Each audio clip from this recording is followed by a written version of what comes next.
Hello everyone, কাল ছিল 8ই March রবিবার।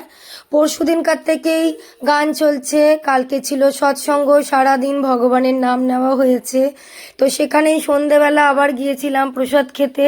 তো প্রসাদে ছিল খিচুড়ি, তরকারি আর পায়েস। ভোগের খিচুড়ি খেতে কার কার এরকম ভালো লাগে অবশ্যই কমেন্ট করে জানাবে। আর এখানে ভোগের খিচুড়ির কোনো তুলনা হবে না, অসম্ভব ভীষণ ভালো হয়েছিল খেতে। তার সাথে পায়েসটাও দারুণ ছিল, আমার তো খুব ভালো লেগেছে। তোমাদের কার কার এরকম ভোগের খিচুড়ি খেতে ভালো লাগে অবশ্যই কমেন্ট করে জানাবে। তার আগে বুকান গিয়েছিল আমার মায়ের সাথে হরিনাম শুনতে। তো ওখানে প্রসাদ খেতে যখন গেছি ওর নামই শুধু কমপ্লেন শুনছি।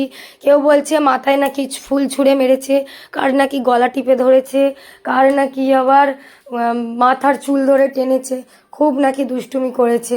তো ওর গল্প শুনতে শুনতেই প্রসাদ খেতে বসে পড়লাম, ভোগের প্রসাদ।